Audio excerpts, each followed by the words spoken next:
thing, feel free to do that at any time. Okay, so hey, so welcome to our Bible Geography 3 class tonight on the life of Christ. And this is lesson number 8. So we will begin. Let's have a word of prayer. And I'll ask Brother Scott if you could please lead us out in prayer tonight as we start our class. Yep. Lord, thank you for the ability to use technology to still gather virtually to go over these classes. With a lot of uncertainty and having to shift things around the last few weeks, it's nice to know that we can still get together. Pastor can still pour into us and can teach us biblical principles, Lord. We give this time to you tonight. We ask that we get the most out of it. In your name, Amen. Amen. Okay, so we finished last week. We were talking about how Jesus Christ had gone to Caesarea Philippi. And what took place at Caesarea Philippi? Who could remember that? What took place at Caesarea Philippi? Who could answer that question? Shout it out. It should be in your notes on page 19 or 20.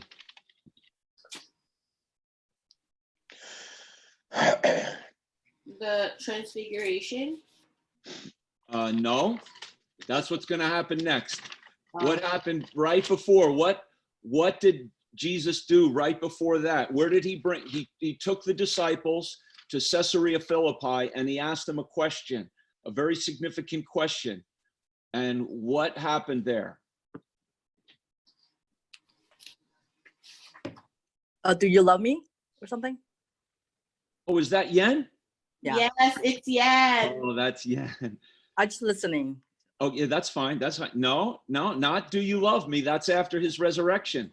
He asked the disciples in Matthew chapter 16, a very important question in verse 13. Matthew 16, open your Bible there to Matthew chapter 16, verse 13, in Caesarea Philippi.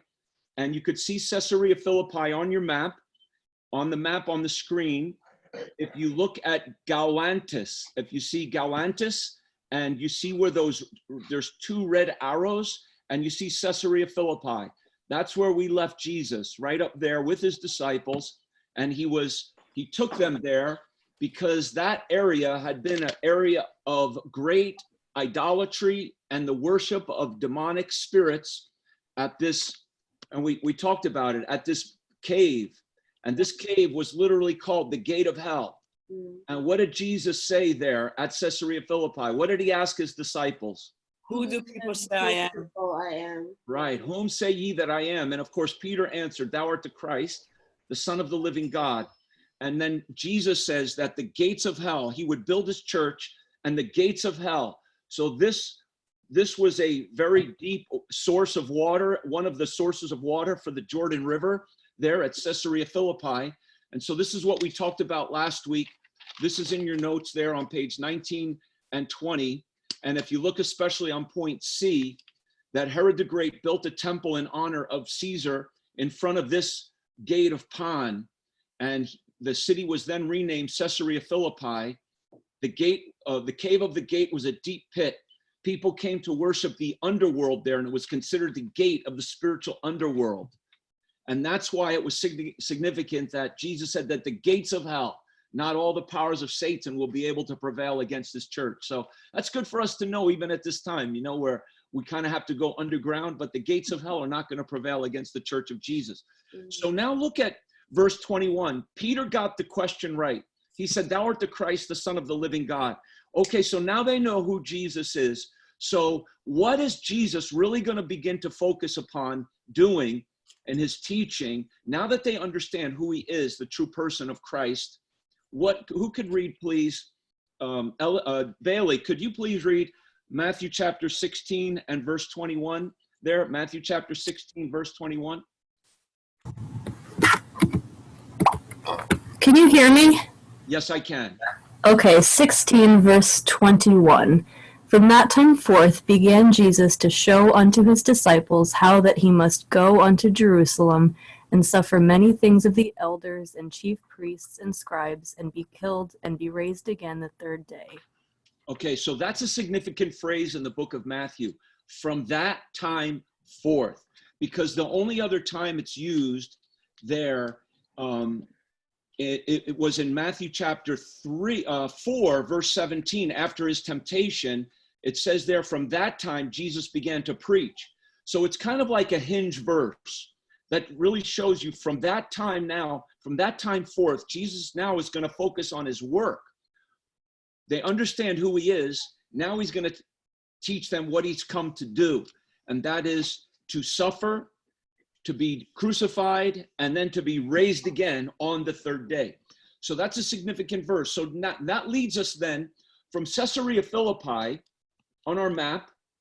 Look at Caesarea Philippi now. Go north and go to the top white box there. And do you see what it says? It says, Vinny, can you see that? The top white box of the map, it says possible site of what? Jesus transfiguration. Jesus transfiguration. And it's what is under that? It's Mount Not Hermon. Hermon. Yeah, so that's the blank for number 12, but it's going to be two possibilities. So from Caesarea Philippi, some believe that he then took his disciples north to Mount Hermon, and there he was transfigured, possibly. So that's what goes in the blank, probably at Mount Hermon, but you want to put in that blank, Mount Hermon / Mount Tabor, Tabor. So now there is a debate on the geography here on where Jesus actually was transfigured, which mountain. Some say Mount Hermon. If it was Mount Hermon, this would be the most northerly area Jesus went in that region east of the Jordan River. Remember, we talked about how he went to Tyre and Sidon. Do you see Tyre and Sidon all the way on the Mediterranean Sea? As far over to the west as possible. He went to Tyre and Sidon, which Sidon is north of Mount Hermon. But this would be this could possibly be the most northern that Jesus went in his earthly ministry. So Mount Hermon is one of the possibilities. Pastor, you said Mount Hermon / Mount. I'm going to show it to you in just a minute. Now, here's a picture of Mount Hermon. Now, if it was on Mount Hermon, they wouldn't really know exactly where, because it's more of a range and it's a very high mountain.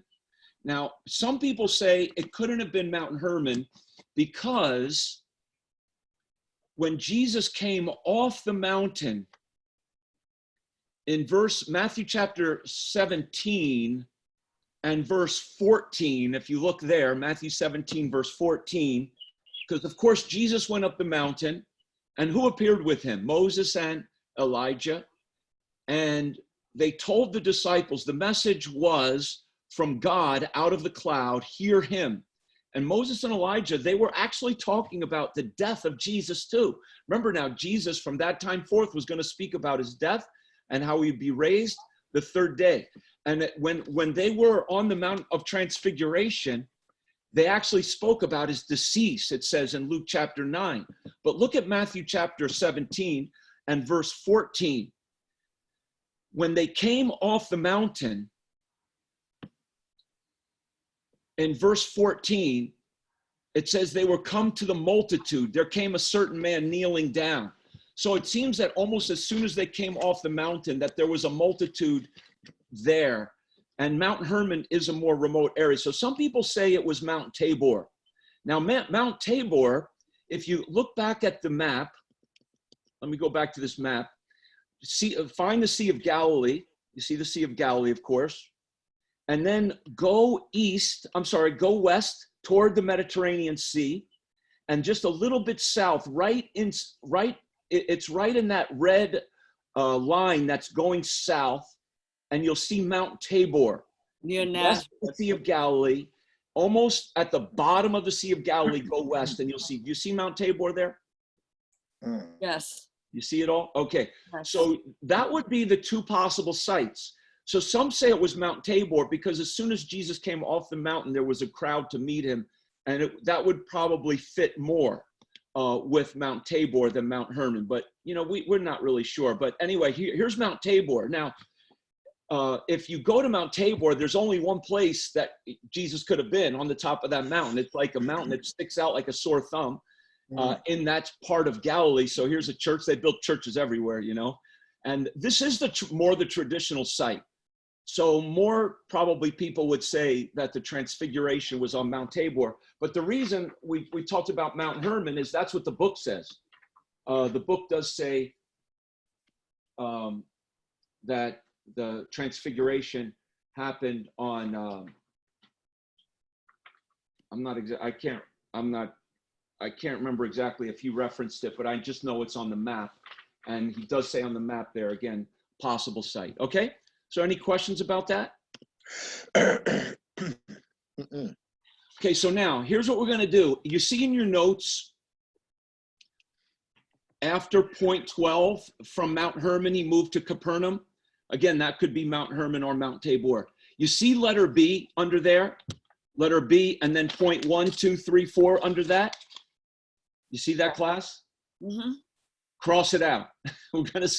We'll cross it out. Just forget that piece right there. And we're going to skip that. First time ever we've done that.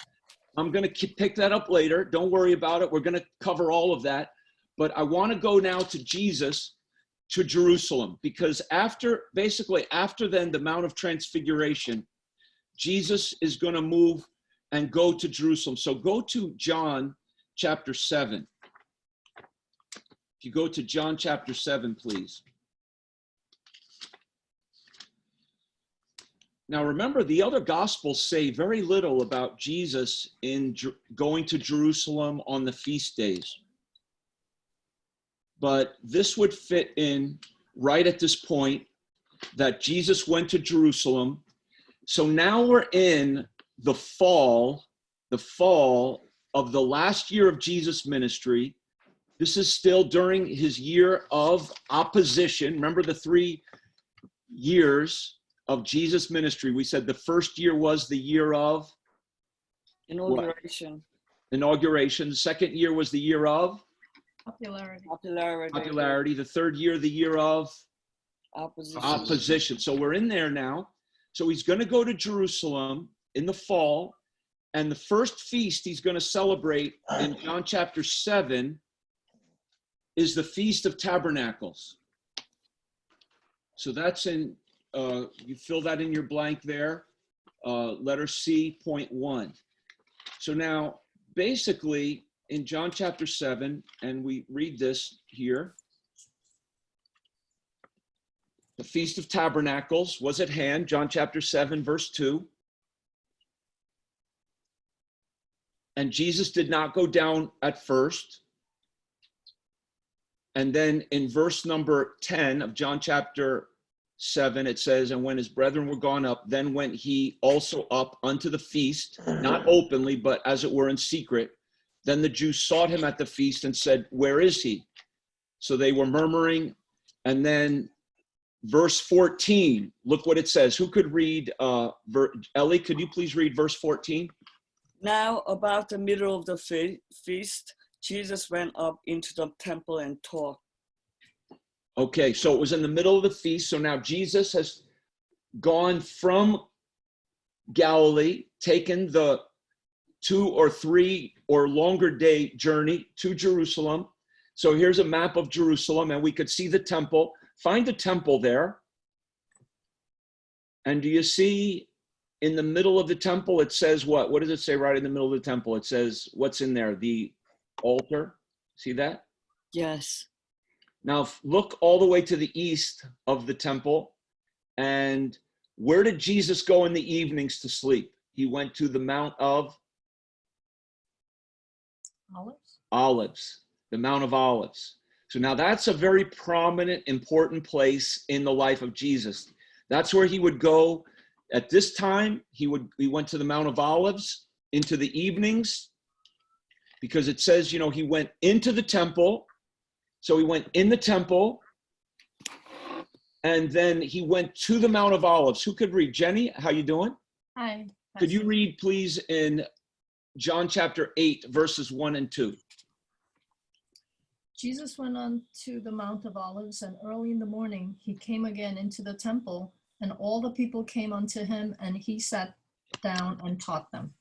Okay, so So the point, again, we're making, in this geography, we're trying to get the footprints of Jesus. So he went in to the temple and into the evening to the Mount of Olives and back in the morning, because the Feast of Tabernacles was a 7-day feast. So that's what he did. Each of the evenings, he slept in the Mount of Olives. So here's the Mount of Olives. This is if you were standing at the Mount of Olives and looking to Jerusalem. And it just goes, there's the valley of Kidron, between the Mount of Olives and Jerusalem. And then the Mount of Olives, I think, is like a graveyard. So this is the Mount of Olives from Jerusalem. This is looking at the Mount of Olives. So, and this, where it says this chapel of ascension is the highest place on the Mount of Olives. So Jesus was sleeping somewhere in that region in the evenings. So that's the Mount of Olives. So while he was there at this feast, so in John chapter 7, he goes to the Feast of Tabernacles, and he's there through John chapter 8 teaching. He reveals himself as the one who is the water of life, where he says in John chapter 7, very dramatically at this feast in John chapter 7 and verse number 38. Kerry, could you please read that verse for us, please? John chapter 7 and verse 37 and 38. Is Kerry there? Are you muted? She's on mute. You're on mute, Carrie. Okay, Micah, why don't you read that for us there? John chapter 7, 37, 37 and 38, yeah. In the last day, that great day of the feast, Jesus stood and cried, saying, If any man thirst, let him come unto me and drink. He that believeth on me, as the scripture hath said, out of his belly shall flow rivers of living water. Okay, so this was right in the midst of the feast. The last day of this great day of the feast. And he revealed himself as the one who will give the power of the Holy Spirit. It says, this spake he of the Spirit. As we believe on him, out of our belly will flow those rivers of living water. Thank God we have the rivers of living water to flow from us in times where people are so unsettled, so unsure, but we are sure in Jesus Christ that we have his power. So that's in John 7. And then John 8 is a continuation really of this feast, the Feast of Lights. And Jesus is still in Jerusalem, and it's here he reveals himself at this Feast of Lights as the light of the world. And so, Carrie, are you there? I don't see all the names on my. Is Carrie there? Maureen. Muted. Oh, Maureen, could you? You hear me? Yes, Maureen. Could you read, please, John chapter 8 and verse 12?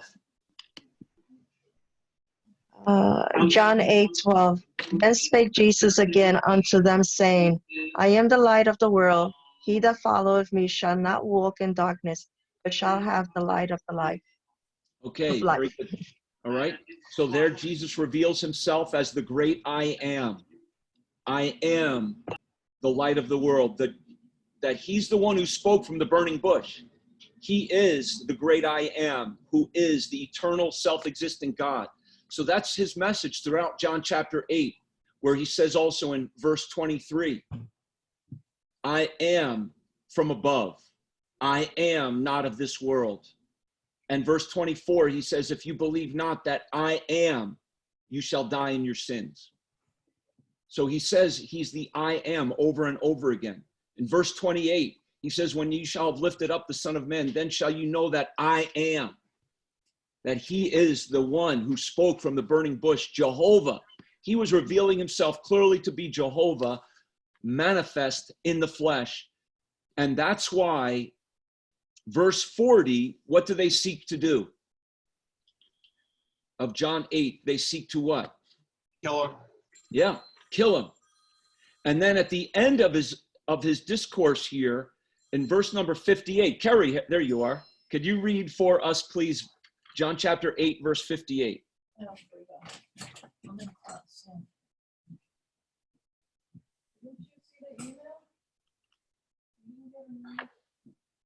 I didn't hear you, Carrie. Is your volume down or something?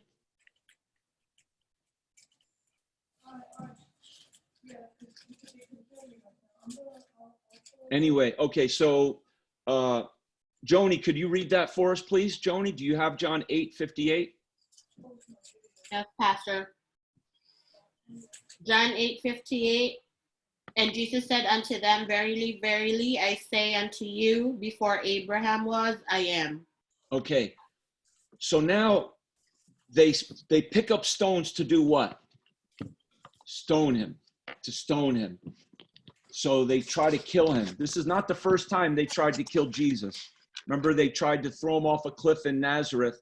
Now they try to stone him in Jerusalem.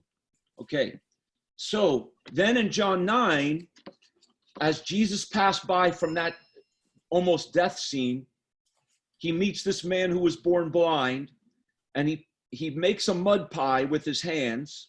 Mhm. And he's showing himself really in this chapter to be the light of the world. So he revealed himself as the light of the world. And so Jesus is showing himself as the light of the world, giving sight to the blind man. So he illustrates his teaching by his miracles. John 9, verse 5, I am, as long as I am the light of the world, I am the light. As long as I am in the world, I am the light of the world. And so, and verse 6, it's kind of interesting, you know, because there's only 2 times in the New Testament that Jesus made anything. And, you know, he was a carpenter, right? So he made lots of things, and he's the creator of the world. He made everything. But there's only 2 things that I find in the Bible, in his earthly life, that he made.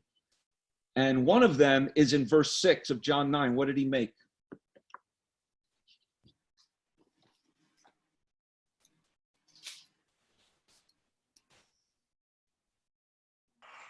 Clay. He made clay, yeah. Not very complicated, right? We could do that, you know? So he made clay. That's if you look it up, I only found he made 2 things. You know the other thing he made?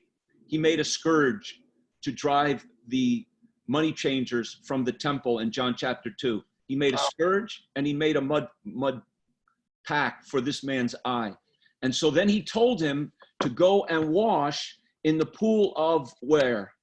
Siloam. Siloam. So find Siloam in Jerusalem here. And so before we looked at the altar, we saw the temple, go all the way to the southern part of Jerusalem.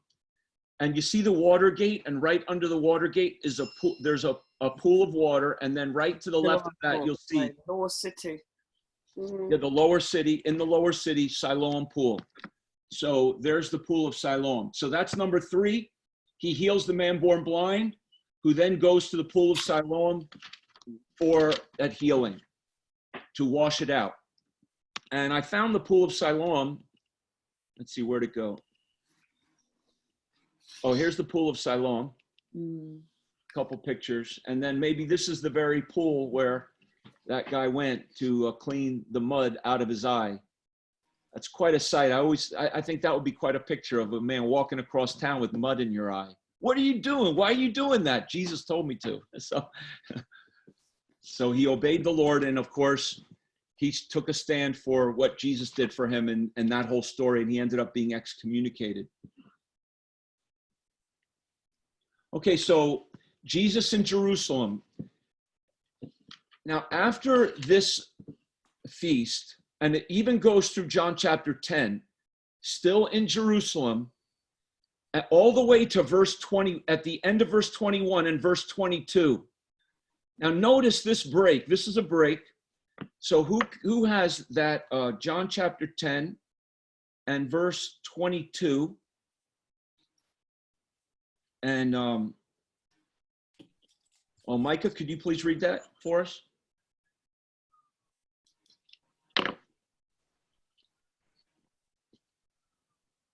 I don't hear you. Did you guys hear Micah? No. Which verses, Pastor?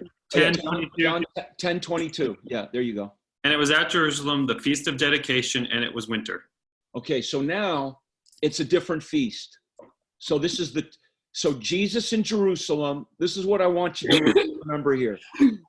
the two final feasts of Jesus. One was the Feast of Tabernacles. That goes from John chapter 7 all the way through John chapter 10, verse 21. Then is the Feast of Dedication. What is that feast that we call today? The Jewish people call it Hanukkah, right? This is the Feast of Hanukkah. And Hanukkah reminds us that the people of God are in God's hand, that he protects them from danger. Remember, Hanukkah was about Haman wanting to completely destroy the Jewish people. And that's why Jesus could say here that I give unto them eternal life. John chapter 10, verse 28. I give to them eternal life, and they shall never perish, neither shall any man pluck them out of my hand. And now look at, Scott, could you please read verse 29 through 31? John chapter 10? Yes. Okay. My Father which gave them me is greater than all, and no man is able to pluck them out of my Father's hand. I and my Father are one. Then the Jews took up stones again to stone him. Okay. So now, so this is what I want you to remember. And did you get the blank, by the way? I didn't say it, but maybe you wrote it in. Point 4, the Feast of Dedication, which is Hanukkah. Jesus walked. Where did he walk? It says where he walked in verse 23. Solomon's porch. In Solomon's porch, in the temple precinct. So do you see Solomon's porch? Can you find Solomon's porch in this picture? It's, again, look at the temple. Ellie, did you see where it is? Yes, sir. Where? It is the west of Gethsemane and the east of altar. Okay, right. Yeah, just north. It's on the north side of the temple, and it's west of Gethsemane, if you could see Gethsemane there. Yeah. So that, and it says Solomon's porch. So Jesus walked in Solomon's porch. It's really amazing, the geographic detail of the Bible. But now, for the second time, in 2 feasts in a row, what did the Jewish people try to do to Jesus? Kill him. Kill him by stoning him. So this is what I want you to remember, that in the 2 final feasts, first, the Feast of Tabernacles, they tried to stone him. The second Feast of Dedication, or Hanukkah, they tried to stone him. Now, that's not in the map, but I mean, that's not in the notes, but please know that.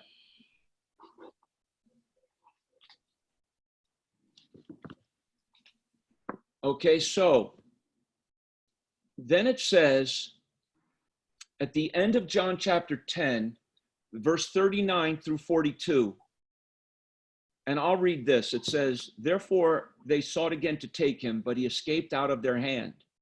And he went away again beyond Jordan into the place where John first baptized. And there he abode. And many resorted unto him and said, John did no miracle, but all things that John spake of this man were true, and many believed on him there. So it says then he left Jerusalem and he went to where John first baptized, even perhaps the area where Jesus was baptized himself. So do you remember where that was? If you go back to map 106, I don't have it on the, I'm not going to have it on the PowerPoint, but if you go in your book back to map 106, you'll see where this area is, a pretty good distance away, because they tried to kill him twice now. So Jesus goes clear over there. Now, what is that area? And that's going to lead us into this next section. Where did John first baptize? If you go back to map 106, and what's that purple area called? Perea. Perea. Okay, now that's important, because this clearly puts us in the middle of Jesus's final months. So now again, the Feast of Tabernacles was in the fall. The Feast of Dedication was in the winter, in December. And Jesus is going to be crucified in the spring, March, April, in the Passover. So now we're in the final few months of the ministry of Jesus, earthly life of Jesus. So what does it say there? In the last blank on page 21, the religious rulers again tried to take Jesus. He removed from Jerusalem to Bethabara. And what goes in the blank? Beyond Jordan. He went away again beyond Jordan, on the other side of the Jordan where John first baptized. There he abode. This is in Perea. This really begins for sure his Perean ministry.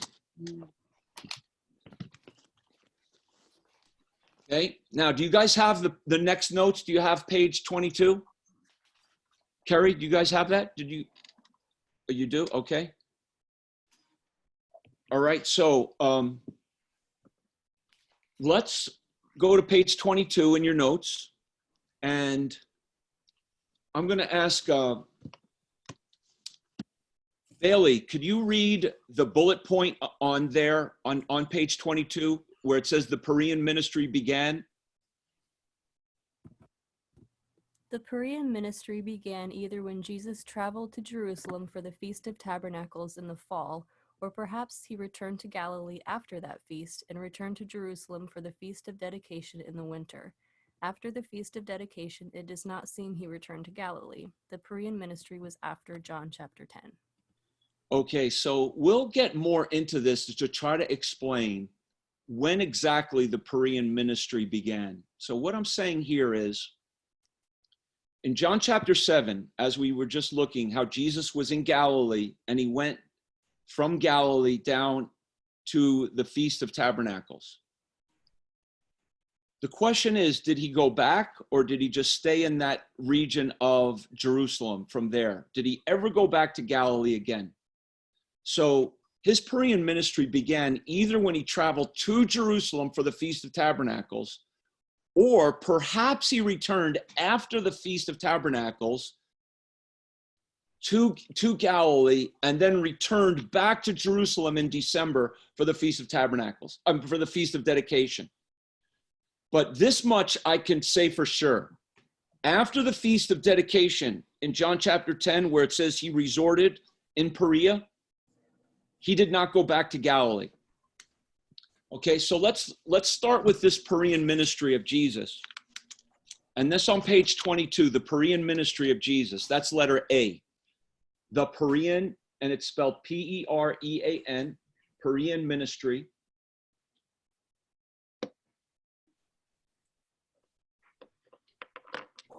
And if you, you'll need your map here, map 110 and 111 in your book.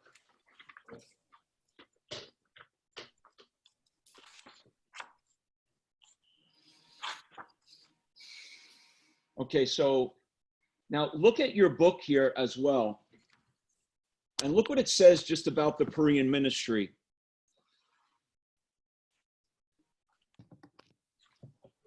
Do you see the white box in the middle of Perea here where it says scholars debate? You see that?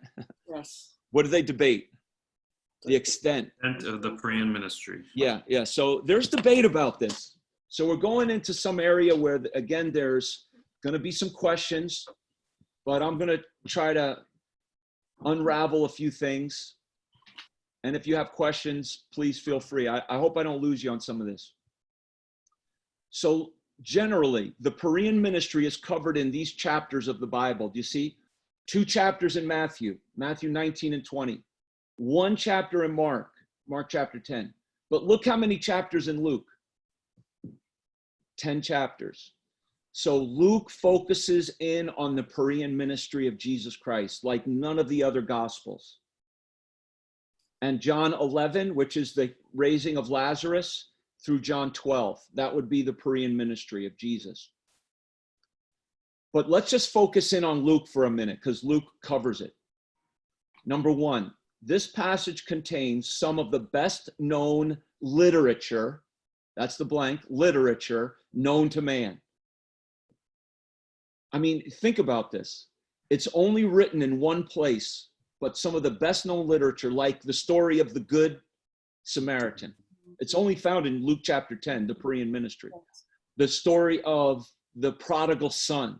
This is some of the most well-known literature in the world, and it's only found in one place, not in any of the other Gospels, only in Luke during his Perean ministry. So some of the best known literature to man, and is the most unique part of the book of Luke, is the Perean ministry. When I say unique, a lot of the material here is unique to Luke's gospel, not found in the other gospels. So, somebody might say that John is the most unique of the four gospels, and Matthew, Mark, and Luke are synoptics and have a lot in common. That's true. But it's not true to say that the other three gospels are all similar. Luke is very, very unique, and each of the gospels in its own way is unique. But the Perean ministry is what makes Luke's gospel unique. Okay. Now, this section of Luke contains some of the most famous narrative stories known to man. And they are the stories, like I mentioned, the Good Samaritan, Martha and Mary. Remember when Martha sat at Jesus' feet? No, Mary. I'm sorry, Mary. Thank you, Elliot. Just seeing if you're listening.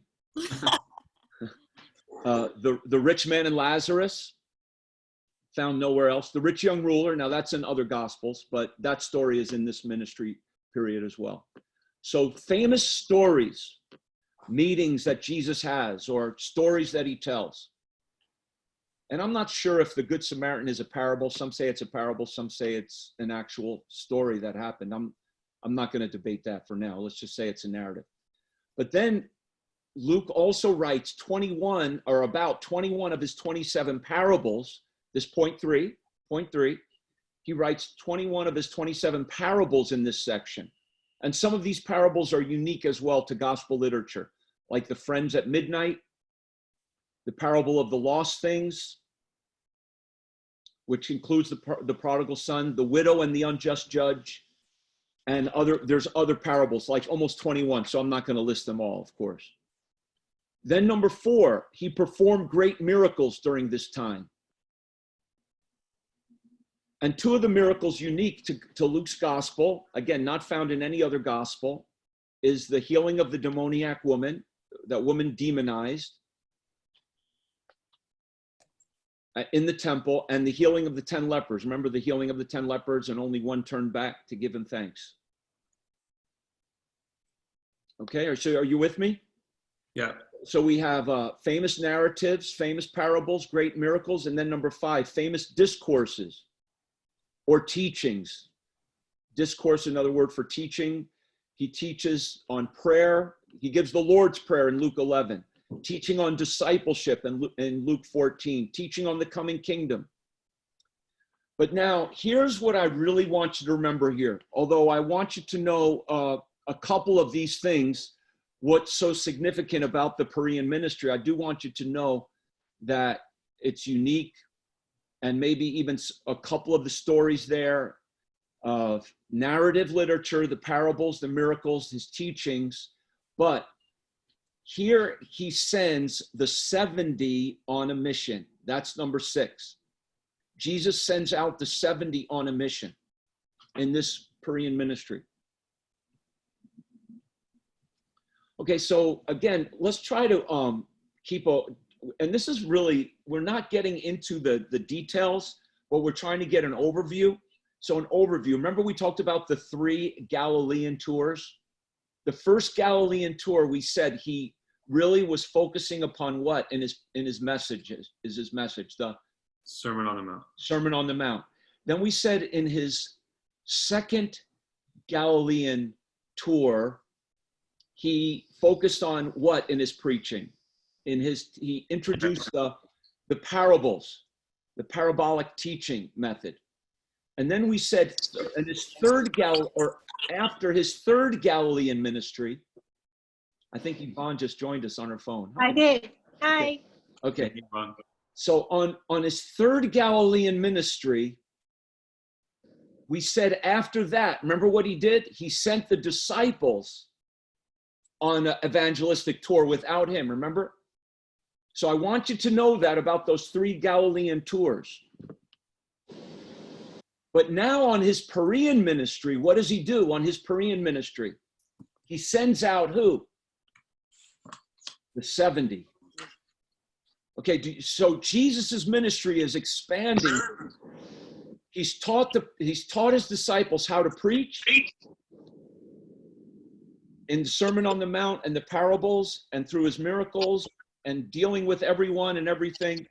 He sent first the disciples out, and now he sends out the 70. Okay? So if you could maybe mute yourself, because I'm hearing some background noise there. Okay. If you have something to say, though, I just muted you, Ellie and Yvonne. So if you want to say something, can you unmute yourself? Yeah. Okay. So now in Matthew and Mark, in the Perean ministry of Jesus, what does he teach on? In Matthew 19, Mark 10, on divorce, his famous teaching on divorce. And then on top of page 23, Jesus's focus, John focuses in the Perean ministry of Jesus on the miracle of the raising of Lazarus in what town? The town of? Bethany. Bethany. Now let's find Bethany on our map.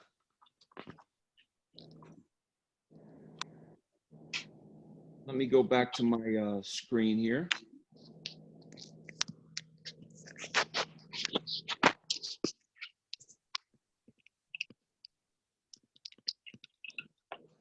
Let's see, where is this?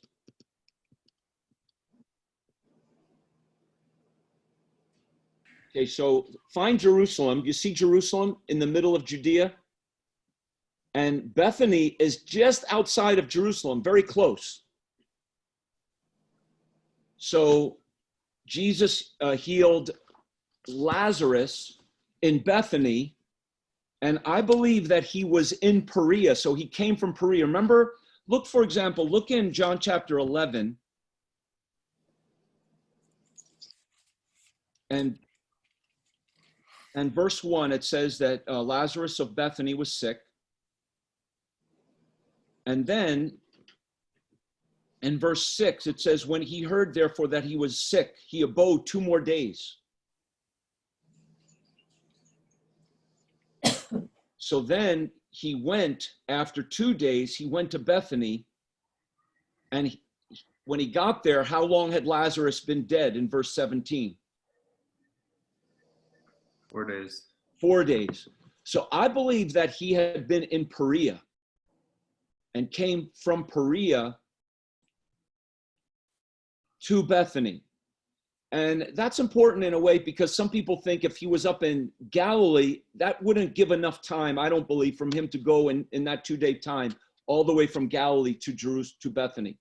So it makes more sense that he was in Perea and came from Perea to Bethany. And that kind of is going to help us when we try to harmonize this next little section. And are you guys okay to keep going for another 5 minutes with this, right? Mm-hmm. I hope this is okay. I feel like I'm talking to the wall out here, but Yes, Pastor. Oh, it's good. is it good? Okay, it's getting through. Okay, thank you. All right, thank you, Joni. If without really seeing you, or I see a little bit of you. Actually right now I see Scott and I see Kerry. That's all I see. Okay. I'm here, Pastor. Good evening. You know what it is? I have the screen up, so I don't see. Who was that? Who was that just said that? Esther here. Oh, Esther. Good evening, Pastor. Okay, good evening, sister. Are you on the phone or are you on your computer? Computer. Okay, all right. All right, so let's try. I want to do this. I want to look at these last 3 verses in Luke. You see, Luke chapter 9, verse 51. If you don't have the notes, I'm going to give you the verses. You can jot them down. We're going to look up these verses. Luke 9:51, Luke 13:22, Luke 17:11. So I want to harmonize. We're going to call these 3 travel passages of Jesus traveling from Galilee to Perea. And these passages have kind of stumped Bible teachers and scholars how they harmonize. So these passages show how Jesus is traveling. So let's look at the beginning of the Perean ministry. Luke chapter 9, verse 51. Micah, could you please read that verse for us? I don't have it yet, sorry. Okay. Luke 9:51.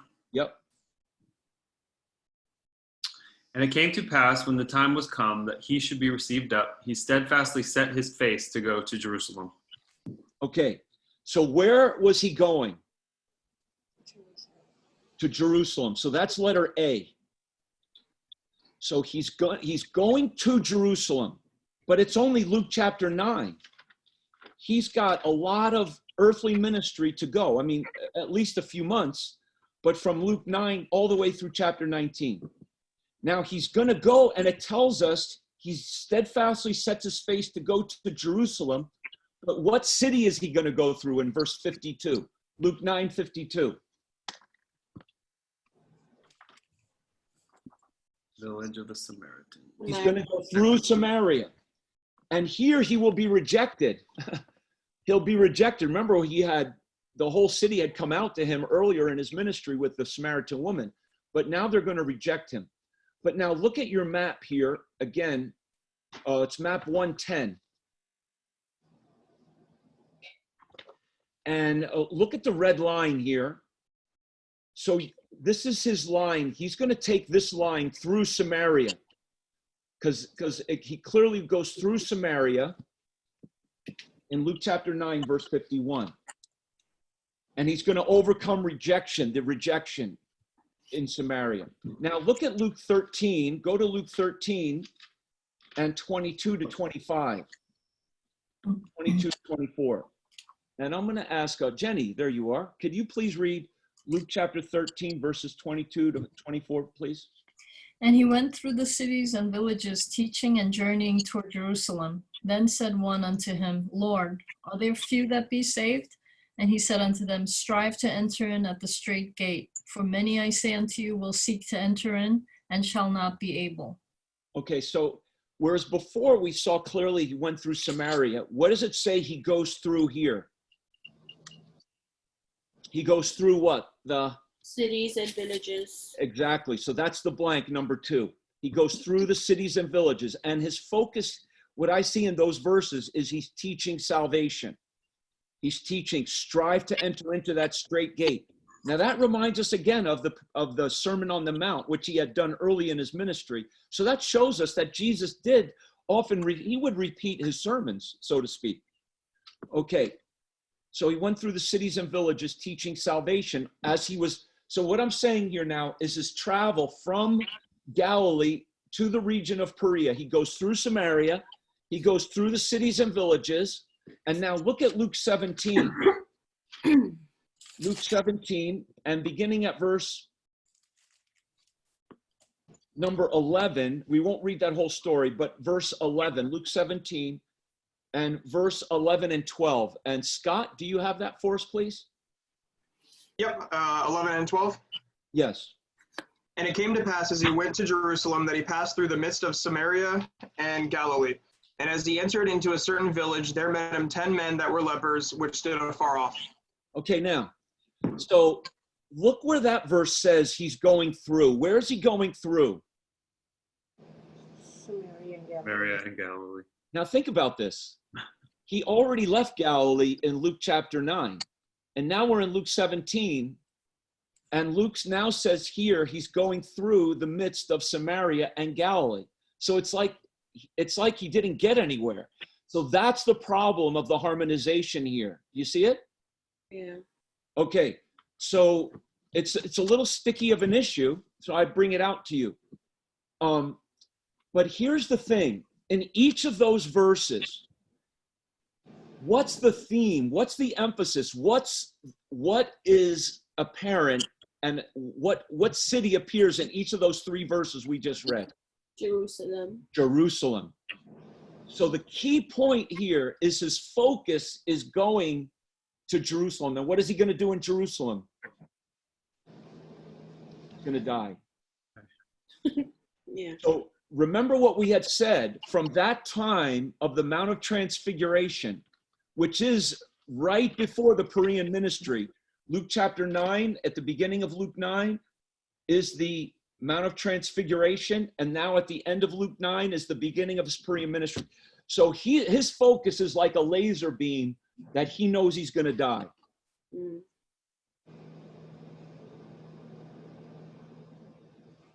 Okay, so this passage creates, especially the Luke 17 one, creates the most issues with harmonizing the events, because it seems like it almost brings us back to his journey. But what I'm going to say, we'll get more into this next week, is that Luke is not so concerned with exact chronological detail. He's looking at where Jesus is focused and going to Jerusalem. And he's putting things together in a divine way given by inspiration. So these are the 3 travel passages. And you know what, just before we close, let me just give you the B and C here. This journey in Luke 18:31, let's just finish this off here. Luke 18:31, where's it going to take him? Again, in 18:31, it says, we go where? To Jerusalem. So that's the theme again. He's going to Jerusalem. And this travel from Jerusalem is going to bring him now, after his Perean ministry, through what town? Through the town of?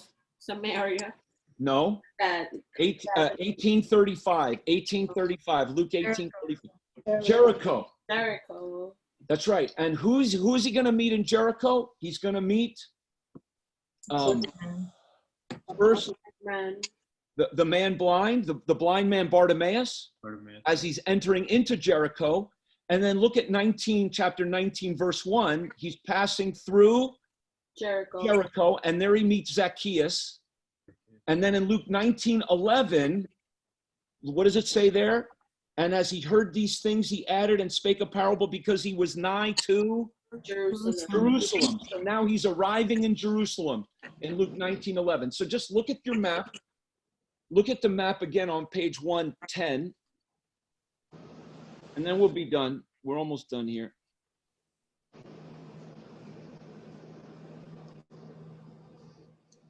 Okay, actually, look at map 111. Map 111, it's on the screen. And do you see Perea? How he's in Perea? So he does his Perean ministry, and he's teaching. This is where he's teaching all those narratives that we talked about. Doing the miracles, going through Samaria, healing the lepers, teaching about the rich man and Lazarus, teaching about the parables of the prodigal son and the lost things. And then he goes through Jericho, and now he's going to go to Jerusalem for the triumphal entry. So we'll stop right there. Okay, any questions before we stop this class? Yes, Pastor. What is number 8 on top of page 23? Jesus withdraws to a city of number 8. Oh, we skipped that one. I'm sorry. Ephraim. Ephraim? Yeah. Oh, yeah, Ephraim. You know what? I'm sorry, I skipped that by mistake. That's on map 111 as well. And you could see Ephraim just north of Jerusalem. We meant to look at that. Let me go back to that one next week because I skipped it by mistake. Thanks, Joni. Thank you. So that's Ephraim. Ephraim. Okay. Yeah. Any other questions? Any other things? Is there any way that Bethabara is the same or at least near Shittim? Where is Shittim? Is it on the map? No. Shittim in the Old Testament where Israel passed over the Jordan River into Gilgal. Oh. But it was right by Jericho. You know, they're on their way to Jericho. So Yeah. I wonder if that's a similar place. Bethabara. Ah, nice, Michael. I'll look it up. It's not far from it, though. I mean, even according to the map, you know, where John was baptizing, it was just on the other side of Jericho. I was just on the other side of the Jordan River, you know, because Jericho was off from the Jordan River just a bit, right? Yeah. Right. And he was on the other side of the Jordan River, but maybe that's the same area where they crossed. Or you're saying, was Jesus baptized where they crossed the, I mean, just speculation. I don't know. yeah. Didn't know. Maybe. Possibility. It's a good question. Yeah, good. Very good. Question. Okay, so anything else? What we'll do